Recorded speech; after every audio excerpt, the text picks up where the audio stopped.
It's going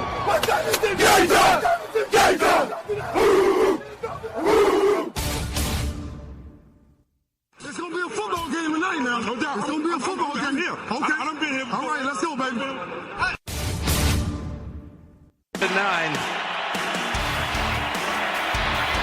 Rushing 4, ball comes out of the hands of Newton. It's on the ground, and it's still on the ground. Picked up by T.J. Ward at the 4-yard line. Vaughn Miller did it again.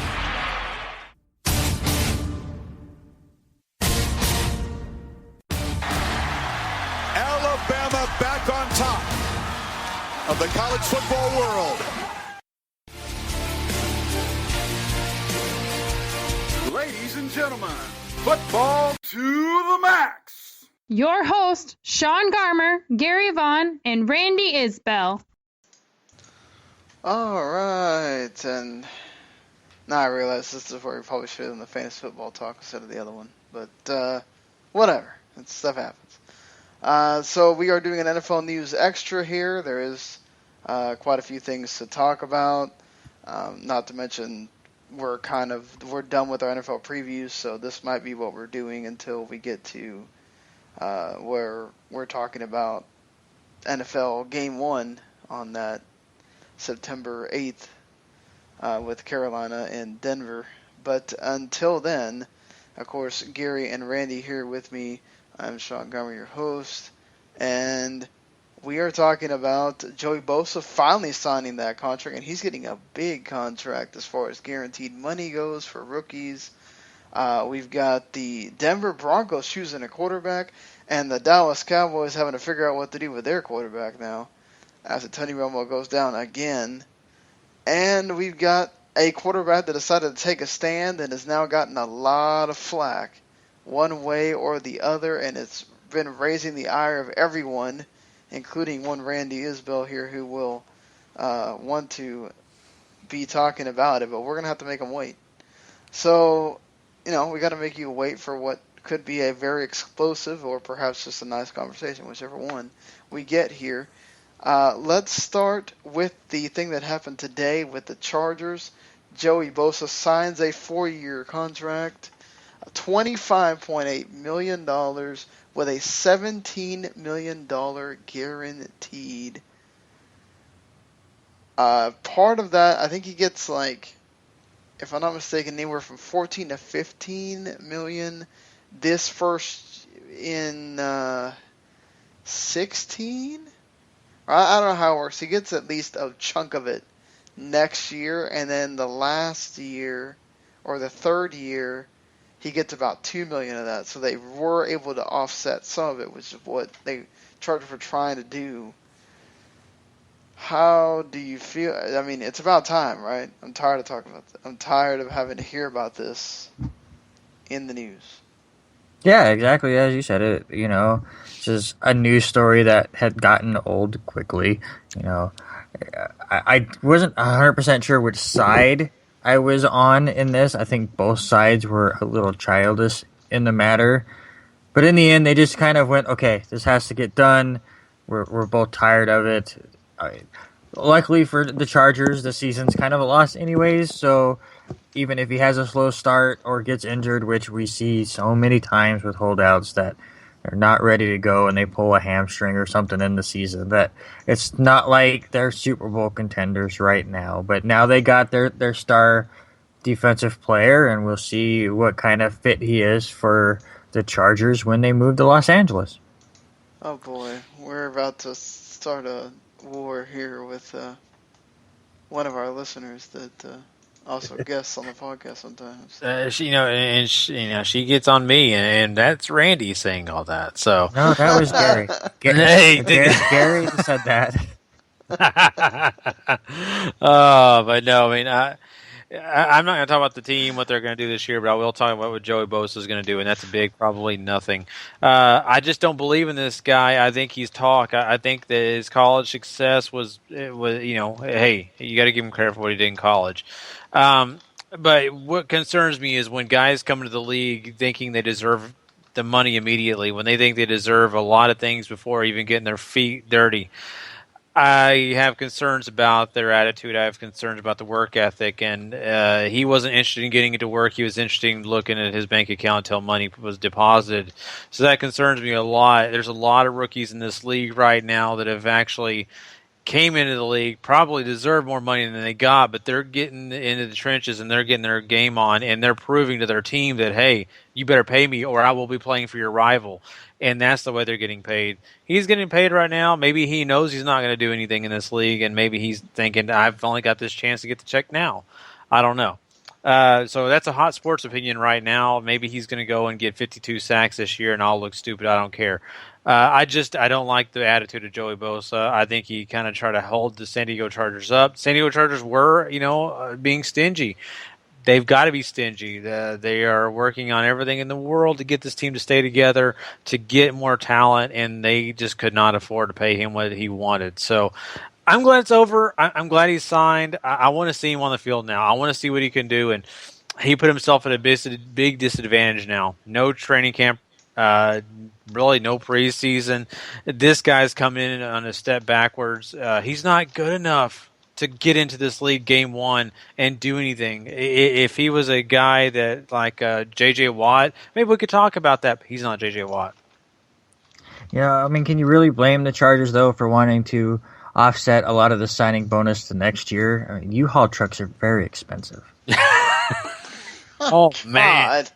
We're not even playing around with this.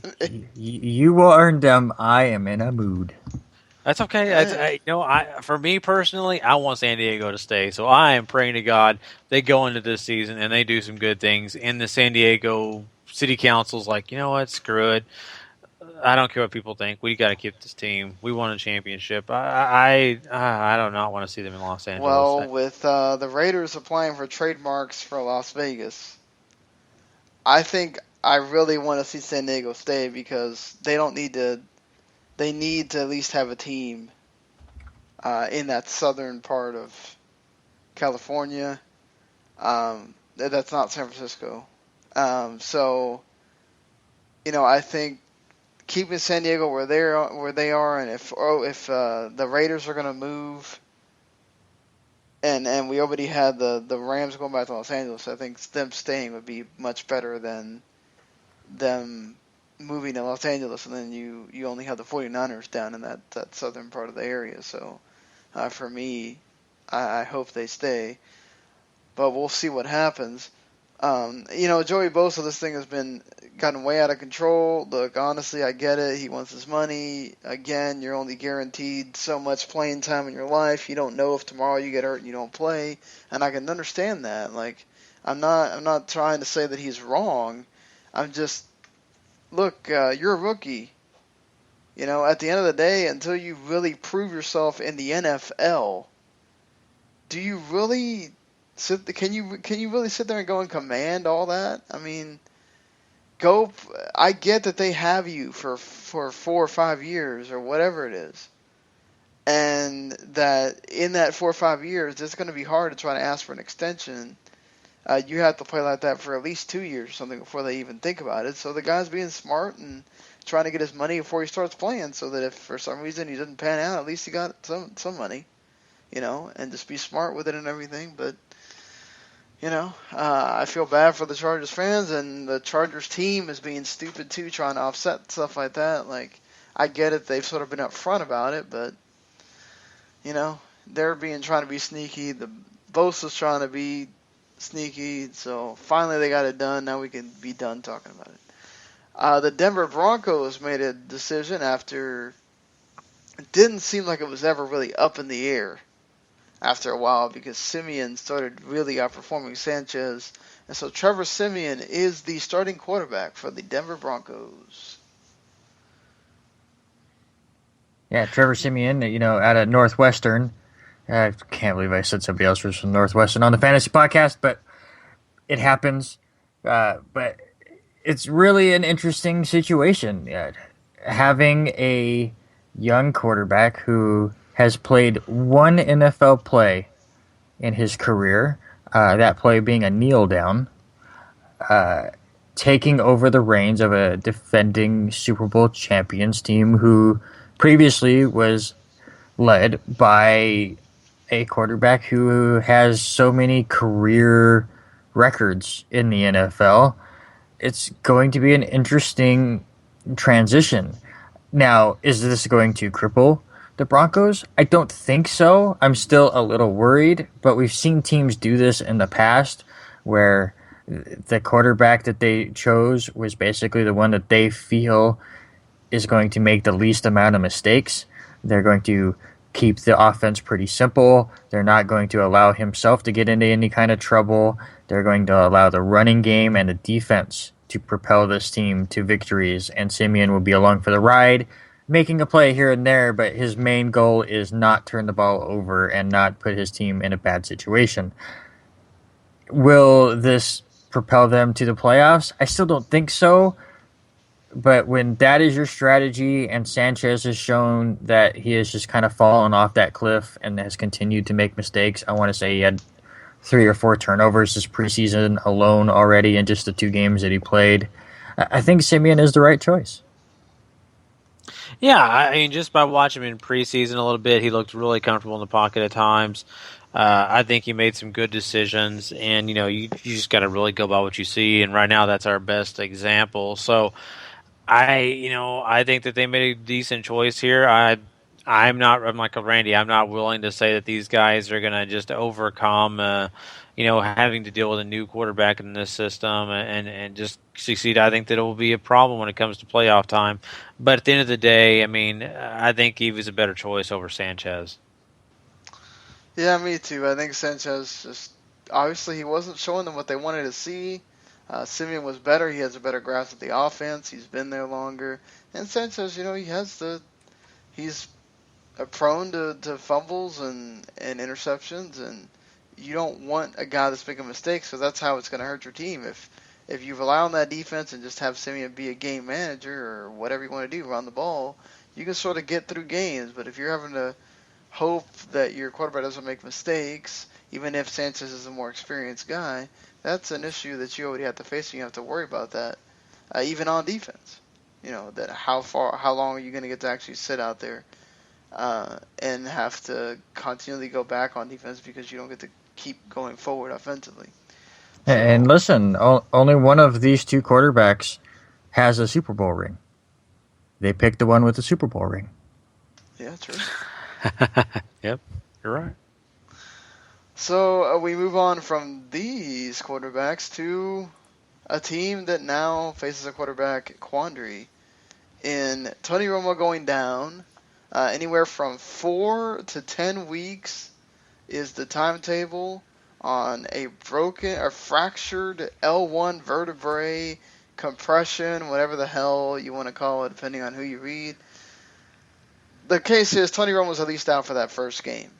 And it looks like Dak Prescott is the starter. I mean, Gary, obviously Dak has been, from what we've seen in preseason, he's been as good as you can get, best QB in preseason, but that's preseason. Do you need to go get a veteran, or do you just stick with Dak? Now, hold on. Why would you go to Gary first? He hates Prescott. He's going to just rip him apart. What? Oh boy, yeah, you're right. I just despise the guy. No, I mean, Randy, I may surprise you. Actually, I love Prescott. I think he's great. No. But I'm going to throw that in there. Yes, a veteran is going to have to be signed. Not to start game 1. I still think Prescott deserves an opportunity.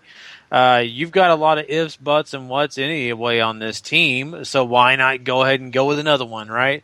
So take Dak Prescott, see what you can do game 1, game 2.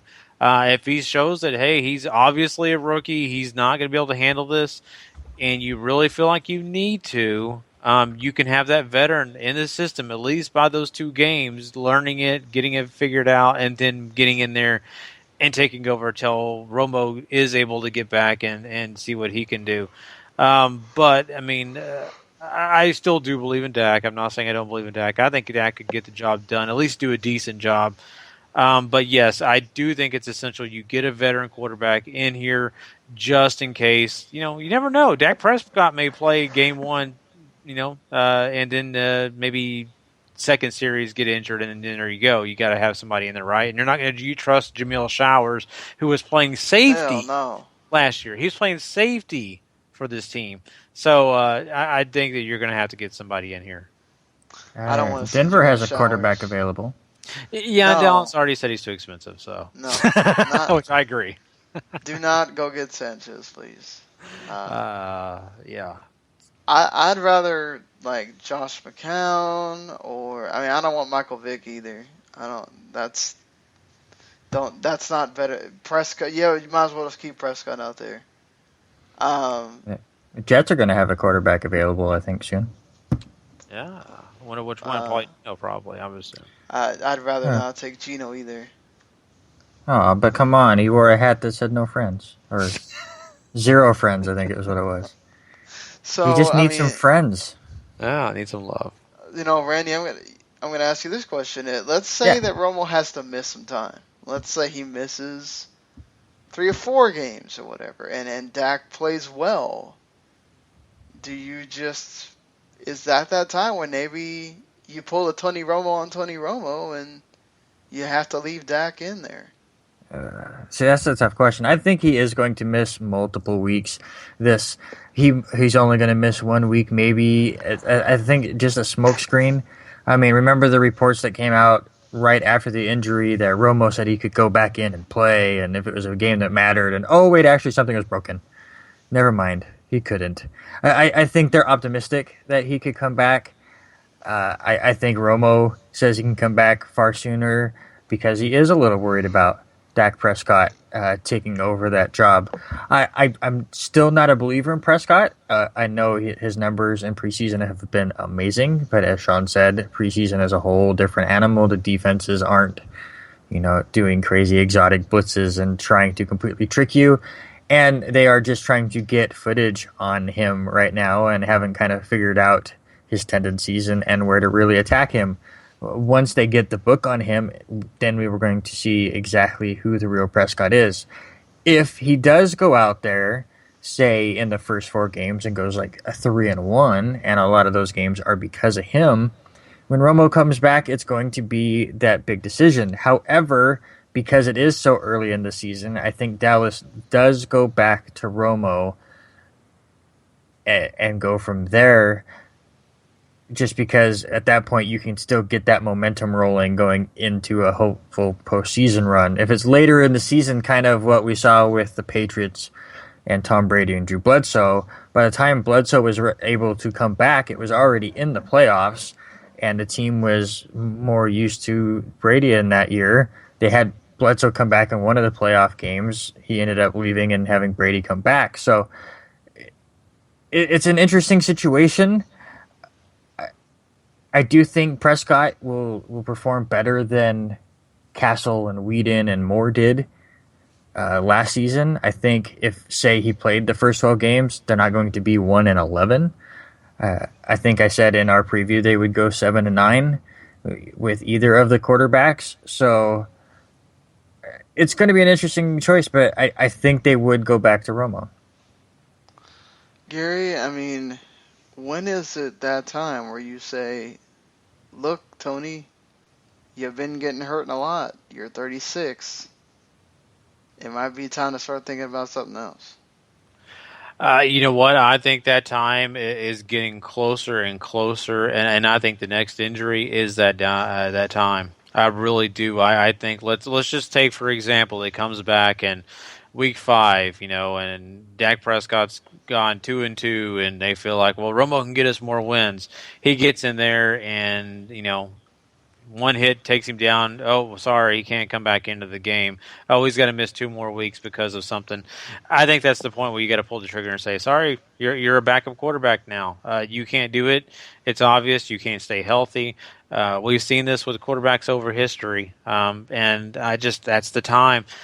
He's got to prove that he can stay healthy. No player in this league goes in and gets injured on a consistent basis and keeps their job. I don't care how high profile you are. Hey, even Joe Montana was escorted out of his own city. So there's a situation there, and I think that next injury is when they tell Romo, you just can't do it anymore.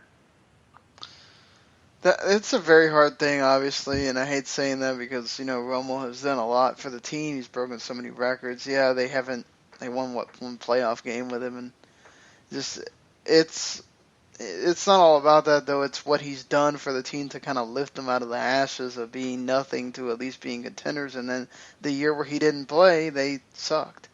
So it's one of these things where it's going to be hard, I think, and it's going to be probably much easier for them to go, okay, we're going to go back to Tony than to stick with Prescott. But I agree with you, Gary. That's a hard thing to choose, but you don't want to wind up like Troy Aikman where you can't even take a regular hit without your back going out or something of that. Something like that. I mean, at least it's not concussions or whatever, where it's like his brain, but still, you want to be able to walk. Mm-hmm. And you want to be able to get around when you're older, and I don't know. I mean, what Randy brings up about him maybe rushing himself back because he's worried about what Prescott might do, I'm more worried about make sure you get healed up, man, and don't sit there and try to rush back, and then you lose your job because you got hurt 2 weeks later. Mm-hmm. Yeah, no, I agree. I do, and I think last year he even tried to hurry himself up, and that caused, second, collarbone injury. The Carolina injury. And that was a tough defense, yes, but the guy just fell on him like a normal player, and it couldn't get up. So, that's my biggest fear for Tony Romo is that his career could end just because he can't stay upright. And it was kind of sad to say, but this had nothing to do with the offensive line. This whole thing came down because he ran, and he's got to take that out of his game a little bit. I think not all the time, but a little bit because he's not the young guy he once was. He's not as quick. It's time. Romo needs to look at guys like Steve Young, Troy Aikman, guys like that who kind of had to back off that kind of stuff. Yeah, can I bring up a controversial point? Yeah, go ahead. Am I the only person that feels that the hit on Romo in that preseason game was illegal? Illegal? Because going back and watching that play that he got injured on, it really looks to me like he is mid-slide. Like, it's not the most beautiful slide in the world, but he was giving himself up. I'm not going to go as far and say that the Seahawk defender was doing anything dirty. I think it was really bang bang, and I'm not like sitting here he should be suspended or fined, but it was surprising to me that there wasn't a flag on it. And I think if it wasn't Tony Romo, if it was a Tom Brady or an Aaron Rodgers, that everyone would be up in arms. I haven't heard anybody in any radio even talk about it. Go back and watch that play. His leg is extended and his ass is on the ground basically mid-slide. And to me, he's giving himself up in a preseason game. And I thought the hit was, he was already leaning in for it, but a little excessive. And just one of those plays where he just bent him the wrong way. So again, I'm not saying he did anything on purpose or tried to hurt him or anything awful like that. But I still think we would be hearing a lot more of a dirty, illegal hit if it was not somebody that, I'm sorry, Cowboys fans, you have a quarterback that the majority of fans like to make fun of. So I think it's just something that we've missed out on. But I'm just curious what you guys think, because I'm sure you've seen the play multiple times as well. For me, I just think that it's preseason, and a lot of people just see it as it's preseason, so I'm not going to complain. The game doesn't matter. I think if the game would have mattered and you're having Dak come in there and say he performs poorly against the Seahawks and they lose by a bunch and you can make that, or you lose by a little bit and you go, oh, well, if that was Romo, he could have won. And I think that's where you're microscoping the play and everything. But because it's preseason, and I think there is I'm not saying the referee's not throwing a flag has anything to do with it, but there's also a segment of people that want Romo to be injured or want Romo to not be in there. And so they're kind of just taking that blind eye. This story with Dak is much more interesting than had Romo been okay, and we're just talking about Game 4 he's not playing or whatever. Another thing too, Gary, is now that Dak Prescott's your number one, he doesn't play in fourth preseason game, right? Yeah, no, he doesn't. There's no reason to do that. Not only that, once again, you don't have anybody there to back him up, and Dak Prescott gets hurt, breaks his ankle, or does anything. You're starting Jamil Showers game one. You might as well go ahead and get ready for that first-round draft pick next year. No, I don't think so. But I do want to kind of get to what Randy's saying here, and I think that for me personally, I listened to it on the radio before I saw it. I first questioned why wasn't that a penalty, only because I didn't see it. I heard about it. They said Romo slides. Oh, he's hitting the back. Oh, he's not getting up. I thought, well, if he's sliding, it's a penalty if he gets hit. Watching it, it was ugly. And I think that's where the referees kind of got mixed up in a bit. I think that they kind of thought, well, that really was just maybe him falling to the ground. I don't know if that's a complete slide. It was that ugly. So I agree with you, Randy. I think if it was a more high-profile quarterback, a Tom Brady, even a Big Ben Roethlisberger, I think people make a big deal about it. They complain. But at the end of the day, to me, it was such an ugly slide. I don't care who the quarterback is. I feel like that you can get the argument that it's not a penalty. But yeah, I mean, I see where you're coming from totally. All right, so this leaves us with the last thing we're talking about here, and be prepared for either some really hot button topic that's about to happen, or this is going to be some kind of really docile conversation somehow.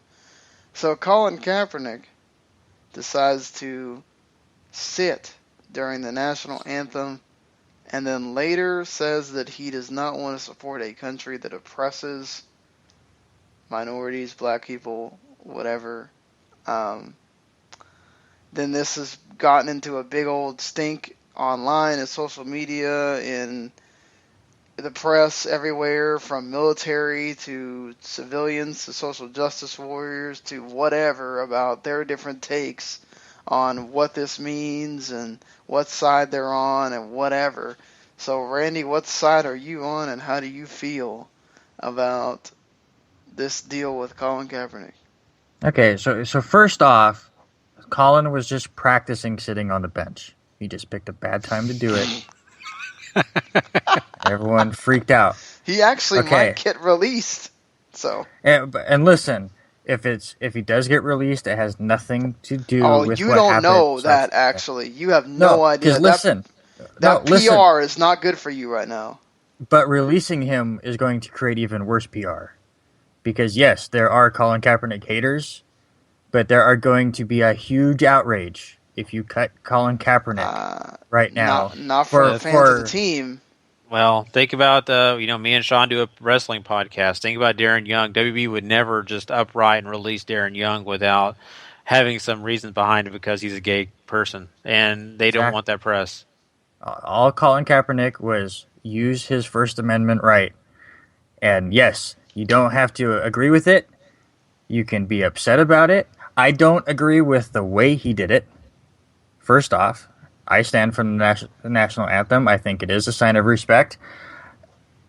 However, if you feel like this is your way of making a statement, you have every right to do so. This is exactly like wearing those black T-shirts. We saw the same thing with the ESPYs, where they started out with the 4 NBA players talking about, the issues that are going on in this country. And trust me, there are major issues going on in this country that need to be looked at more closely that, a lot of people just aren't. And unfortunately, instead of looking at it the way Colin was hoping people would look at, they're looking at it as a travesty, and they're outraged at what he did. And the funny thing is, he did it all 3 games. It's just now we've noticed, and now we're losing our minds. And this is where I have to go with it. Again, if you are upset at the way he has decided to demonstrate his frustration, I get it. Do I agree with it? No. But at some point, you're going to have to stop and just think about who really is at fault with some of this outrage that's going on all over the internet. My Facebook has been ridiculous.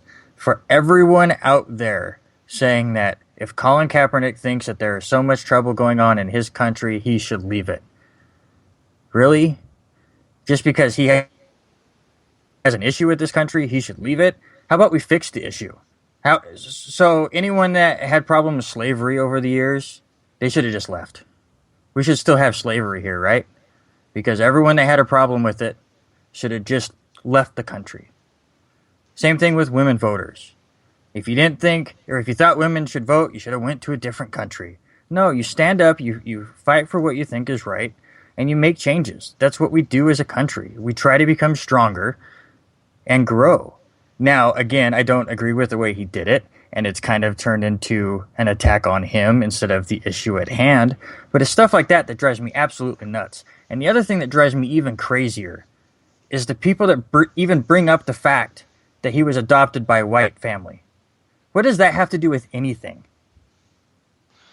I can't be upset with the issues in this country because I'm white, or he loses all privilege because he was raised by a white family, like he's lost his blackness. It makes absolutely hold on. sense. That's remember that people were attacking Russell Wilson because he wasn't black enough. I'm just telling you, there are people that are stupid about. Oh, you got The Rock is not considered a black champion because he's not all black. I mean, it's stupid. And those people drive me absolutely crazy. I mean, to me, it's just who cares how much black, how much white, how much Hispanic, how much I know there have been people in the past that made fun of me because, oh, you're only a halfie or whatever. It's like, who gives a fuck? Like, I can talk Spanish better than you, and I'm only half. And your parents are full-blooded, but you couldn't even know what, half the words in the sentence are. Does it matter? No. Like, it's just, that doesn't matter. And I think that's so dumb. Like, you're right about, look, we're all, white here. So it's I apologize if you're listening to this and, you are a minority and you feel like this is stupid because there's 30 white people talking about this. But, honestly, that's the problem here, is that we have made this thing into a race issue. Whether it's the police, whether it's the people, whether it's whatever, there is a problem that needs to be fixed. And I think what Colin Kaepernick is doing, he's taking his stand, man. And you got to take a stand somewhere or the other. The same thing with if those riots had been a bit more peaceful, maybe that works out. But also the police were wrong in what they did in some of those riots as well. It's such a terrible thing what's going on with this country, and depending on what happens with this election, it could get worse. It could get worse on whoever wins, honestly. Both the candidates are so bad. But, this isn't a political podcast, and but it's, it's hard for me too because, my grandpa was served in World War II. I'm a big person about supporting the military. I can understand the people in the military that are upset about the whole, like, hey, you're kind of disrespecting us or whatever. But Colin Kaepernick has come out and said, look, I'm not trying to disrespect military. I'm not trying to disrespect the flag. I'm trying to let this country know that I'm not happy about what they're doing or how they're going about oppressing people. And listen, I understand how people, see the national anthem as something that represents the military and everything that the wonderful men and women who risk their lives and sacrifice their lives for this country, they see that anthem as, supporting them and respecting them. But when did that not also mean, the freedom and what we have in this country? I mean, this is supposed to represent the country as a whole, and Colin Kaepernick does not feel like that song represents, everything that he believes in right now. He thinks that things need to change, and they do. Again, I get it with the military stuff, and if you're really upset about that, again, I don't think he picked the best platform to stand on. But you know what? It was a peaceful demonstration. It wasn't a riot. He didn't attack anybody. He didn't burn the flag, which is another big issue that has been going on lately. It was a peaceful demonstration, which is 100% within his rights. And what other way? Again, how many big sports stars have come out against all of this stuff that has been going on in the news? You hear new stuff every single day, it seems like. How many athletes have come out and talked about it and wore shirts about it and had commercials about it? Colin Kaepernick sat down for a national anthem, and the entire country is talking about it. Now, some of us can have a general discussion and open our minds to things and have a peaceful, open dialogue and speak our minds. And the internet can't do that. It just blurts out the first thing that comes to their mind, and the outrage just makes my head hurt. And now you get all these people that are jumping on the bandwagon. There's a lady I saw a YouTube video on that made my brain bleed, and I'm not going to give out her name because I don't want to give her any more publicity, but she just needs to go away because she was basically saying everything that I hated out of the response out of all this. This one action has created more conversation than anything else, whether you accept what he did or respect what he did or agree with what he did. It has sparked conversation that nothing else has done.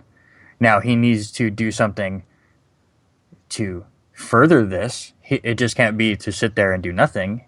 He needs to get out there and step things up.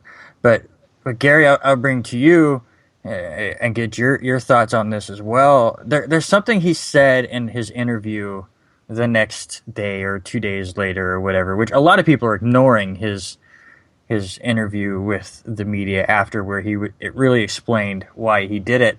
But there's something he said in there that really bothers me, and I have not had the chance to fact check any of this because I literally listened to the full interview like 20 minutes before we did this podcast. So if he is 100% wrong, I apologize. I'm not speaking this as gospel at all. But he had said that one of his biggest issues is the fact that police officers only have 6 months of training and they're given a gun and they're out there to protect. Shouldn't it be longer than that? Shouldn't you have to go through a bunch of stuff? I mean, I think that's where the issue is. I have zero problem with cops. Yeah. I mean, cops are out there to protect and serve, but they are getting a bad rap and a bad name because of these people that can go out there and get a badge in 6 months, if what Colin is saying is anywhere near correct, and then use that power unjustly. So 99% of cops are good and wonderful people. My ex-wife's father was a police officer and did a wonderful job. And you know, I respect the hell out of him. But there are those minorities that ruin it for everybody. And all Colin is saying, guys, is he wants those people punished. He is upset they're getting paid leave. That was one of his main messages, is they're getting paid leave. Fire them, arrest them, and prosecute them to the fullest of justice. Gary, what do you think about this? I mean, that's the thing, too, like, before we get to Gary, is like, if you would punish the cops that do these stupid things, the other cops would learn that you can't go around doing it. But that's the problem. They get protected by other cops, or they get protected by the judges, or they get so that's the problem. The rules don't apply to them. And so then you get more cops that come around and go, okay, well, I can do this, or they don't think about the consequences that happen when they shoot the person or whatever, or they beat the person, or the guy the other guy gets too aggressive, so he doesn't think about what he's doing and it goes a bit too far or whatever, and that's what sucks, because like you said, 99% of cops are good. And another thing too that we haven't brought up, but I think is kind of necessary, is and I do think this is a little bit too, is it's hard to sometimes pay attention to somebody when you're making almost $20 million a year and you're sitting there complaining that your country is oppressing you. So he's not saying him. He never said he's oppressing him. And that's another thing that drives me absolutely nuts. The amount of money he makes does not mean he cannot be upset with what's going on in this country. If he came out and said that, I mean, he brought up a personal story saying that him and his buddy were two of the only black people at his college, and his buddy was moving out, so they were moving his stuff, and people called the cops, thinking that they were robbing the place. So I get where he's coming from in that, but I don't think in any of his messages did he go me, me, me, me, me. No, Just he people didn't. have taken it that way. He didn't. Yeah, that's the thing too. Like, people are making that joke because it's it's a fun joke or whatever. But if he was talking about himself, then I think the money you make, definitely. It's kind of hard to say like, oh yeah, I'm poor when I make $20 million. It's like that's not happening. But Gary, go ahead. We have kept you from talking here. It's okay. I'm just sitting back and enjoying this conversation. And I do want to talk about the flag and the Kaepernick thing, but I want to start with this police officer question that we have here sitting on the table. And let's look at this and evaluate why police officers get that paid leave. And really what it boils down to is that these guys have families just like us. These guys have bills to pay just like us. And we don't know unless there is proof. Now, if there's proof that they were in the wrong, I'm with you guys 100%. They don't get paid leave. You fire them immediately. You prosecute them to the extent of the law as if they were a criminal on the street, charged for homicide. I think that's the only way to do it. But until they can prove without a shadow of a doubt that this guy acted, or even a lady, I'm sure there are ladies in this country that have shot people and killed people, I think that you can't just take away their livelihood, and you just can't take their money away because they have people depending on them just like we do as people who work for our families. So right. I think you got to prove it first. And yes, I think people nowadays were so quick to jump on the train of, oh, it's a cop, he shot someone, immediately he's evil. We can't think that way. Is there chances that they are? Yeah, I totally agree. I think the officer in one of the situations, I won't get into detail, but one of the officers that were publicized recently was completely in the wrong. And so I think that, we've got to look at that and take that for example. And are they trained in 6 months and given a gun? I don't know. That does seem a little early to me. But we have a problem in this country of not having enough police officers. It's a well-known situation that they've dealt with on a normal basis. And the crime has not gone down. Crime has only either gotten worse or just stayed stable. So we have that issue in this country. So, yeah, sure. It's just like if you had a department store that, like Walmart, who people are flocking to and they can't hire enough clerks. Of course, you're going to be given 2 weeks of, okay, do this. Okay, now you're ready to go. Go be a manager because we have nobody else to fill that role. And that's bad. That's not good. That shows that the stores like that fall. Same with police officers when they don't have enough training. Fear takes place. I think all these shootings and things are taking place because of fear. I think why police officers get killed are because of people being scared of police and killing police. It's just a sad situation, and I hate that. And there's got to be something to be done, and I can't tell you that I know all the answers. I think education is the number one solve for this, right. Though. I think our society needs to be trained on how to handle police officers, white, black, Mexican, Asian, anything you are. You need to be trained on how to, deal with police officers, respect them, and understand why they do what they do. Police officers need to be trained how to deal with people culturally, not just in retrospect of, hey, this is a person. Culturally, understand what that culture is about. Understand what their fears are, what they don't understand. That's what you got to do. And that's just my bottom line. Like you said, though, Gary, there's not enough cops out there. Mm-hmm. They're going to feel like we don't have time for that, and that's an issue. And it's just, no matter how much we want to try to take out race or take out ethnicity or take out culture or in a line of work like that where you have to judge based on location and who lives there and whatever, there's going to be things that kind of come into your mind whether you want them to or not. And that's where you have to be smart and still use facts and still use investigation to go, well, okay, did this person really do this? Let's make sure we get the right person here. Let's make sure we use the right discretion here. Don't just assume and then go in, guns blazing and come out looking like a lot of these guys have. So it's such a hard thing. It is, and the police officers are taking measures. The police departments are doing this. They're having button lapel video cameras on them, and it'll get even better. Trust me. I think that there'll be more surveillance of police officers, and they'll have to act right. They'll have to make the right decisions because before you know it, there will be no chance of them not being surveillance as they do their job every day. And I want to mention this, Sean, I watched a deal recently and it had some police officers in Miami, and there's a certain neighborhood, sorry, I don't know the neighborhood's name, but it is so bad that they only have one police officer patrolling it that the entire little neighborhood knows. And he's actually African American. He grew up there. And so he knows how to handle the people. They have a white police officer that does the other shift. And the only way he's able to even walk in that neighborhood without getting killed is that he has to walk door to door and explain who he is, tell him who he is and what he's about, and introduce himself. Otherwise, the black officer said he'll die. He says as soon as he walks on these streets, they'll just shoot him. And so that's the thing. They've got to work with people. That's just the bottom line. Now, we're talking about police officers here. We kind of went away from the whole retrospective of the national anthem and all that. But I want to get to Kaepernick. Okay, so I 100% with you, Randy, on the whole, hey, this is his civil rights.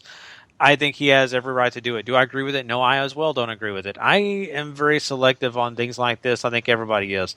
I don't look at that national anthem. When I stand up, you know who I'm celebrating? I'm celebrating the people that fell for me and sacrificed their lives. I don't think about the U.S. government. There are things I hate and love and care. And the government is not what I stand up to celebrate. I respect people in the service today. I'm not even really just standing up for them. I'm standing up for all those people that died for me so I could live in freedom. So that's what I do it for. Now, Kaepernick thinks of it in a different way, and he has that right. I can't choose what you think about when you think about the national anthem. So I respect this. I love Martin Luther King. He was one of the people that I look at, and if I could say there's any influence in my life that I would love to say, it'd be Martin Luther King, a great man who stood up for what he believed, stood in danger, but never once raised a hand to anybody. Police officers that were being hateful to him, the government trying to shut them down, whatever they could to shut them up. He stood up in peace. And I think that's what Kaepernick is doing in a way. He's sitting down in peace. Yeah, it's not respectful. I think it's totally disrespectful, but for a different reason than he does. So I've got to respect him for that. He's got to do what he's got to do, even though I'm going to stand up every time. I can selfishly say, think about all the African Americans that died so you can sit there. I'm not even going to be like that. I'm just going to say you have the right to do that. If he was out there hate mongering, and I hate to say it, but there are so many activists today that stand up and say, I'm doing this because I'm being a part of this big cause, but they're telling people to burn down cities. They're telling people to hurt people, hurt businesses to make a stand. That's not the way you do it. Peace is the only way. And I know that sounds like a hippie thing, but man, the more hate that you put out there, the more hate you're going to get back. And Kaepernick, I appreciate that you're not standing up with your celebrity and telling people to hurt people. I respect that out of Colin Kaepernick. I hope he continues with that because that's the only way to do this right. Yeah, absolutely. And that's really where I want this discussion to go. I mean, we're all going to have different opinions on things. We're all going to have different views, different beliefs. I just find it disgusting when somebody does something that you're not a fan of, and you just have to go out there and go, you must leave the country. Is like that to me just was driving me absolutely nuts. Again, you do not have to agree or like what he did. I wasn't the biggest fan of the way he did it, but I respect it. It takes a lot of guts, honestly, to do what he did. I mean, people are going to call it selfish, and I kind of get where they're coming from, but he had to have known that he was doing something in the midst of a preseason where he is fighting for his career, coming off injuries and looking like half of the athlete that he was before those injuries, to put the target on his back and do what he did to make the statement that he wanted to. And I just want people to understand this. Who was the first big black athlete who made the big change in sports? I could give it away if you want me to. Muhammad Ali is the one I think. No, before that. The first black athlete in baseball. Baseball, duh. Jackie Robinson, yes, yeah. Robinson, yes. Jackie Robinson. Well, it has come out, to my knowledge, that in Jackie Robinson autobiography, there's an expert that states, "I cannot stand and sing the anthem. I cannot salute the flag." And it's because of all the stuff that he went through. So he's not the only one that feels this way. And whether I agree with it, it doesn't matter. I have to respect him for his decisions. And listen, it's the United States. We don't all have to have the same opinions. That's what makes this country great. We can all do things differently, believe in different religions and political candidates and whatever. And the thing that drives me the most crazy is all these people that just hate Donald Trump. What a bigot. What a terrible human being. Oh, Colin Kaepernick sat for the national anthem. He must leave the country. Guess what Donald Trump said? He must leave the country. You're more like Donald Trump than you think. No, that's the problem, because Donald Trump has opened that door to allow people to think that they need to be that way. But, the thing is, just as much as Kaepernick has the right to freedom, everybody has the right to criticize. That's what makes this country great. It's why anybody can, for free, start a podcast. Not, ours is not free for us, but it is free to everybody else that listens.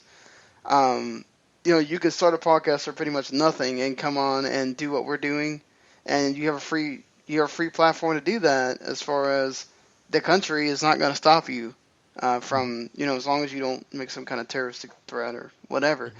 But yeah, that's what's beautiful about this country. But you also owe it to the people that you're speaking to have to be intelligent about what you're criticizing, and not just give a hot take without even freaking thinking about what you're saying here. And that's the thing.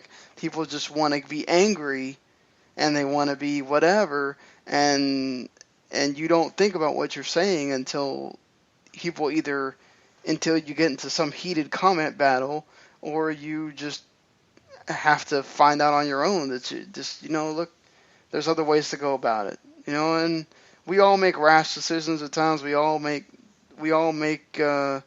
things where we get mad and say things, and that happens. But just going around criticizing somebody because he took a stand and you didn't like it, and you're just going to rail him and tell him to leave the country, or tell him he's this or that, it's silly, Yeah, it sure is. And, like I said, it's one of those slippery slopes, and people are going to be very selective on this discussion. And I respect everybody's opinion. And to really be honest with you, the only people I don't respect are the people that are hate-mongering and bringing upon hurt and hatred towards people and purposely doing that. And, sadly, people are doing it to get their own celebrity out there, and it's disgusting. So I think I have all the respect for you if you're going to go out there and just say what you believe, stand up for what you believe, but, man, don't hurt anybody else doing it. That's the way I look at it. Yep. And Kaepernick's doing this peacefully, and all the, Jim Brown just came out in support of him, and so many other players have as well. So just keep that in mind as this week progresses, and who knows if we'll find out about Kaepernick getting released or not. The thing is too, who knows? I'm sure it was about his play, but you have to, sometimes PR things, they do come into play when it's just like, do we want to just deal with the hassle? Or do we feel like we have to keep him because of the negative? Mm-hmm. So, well, I'll tell you one place that loves the three-ring circus, and it's in Big D. So,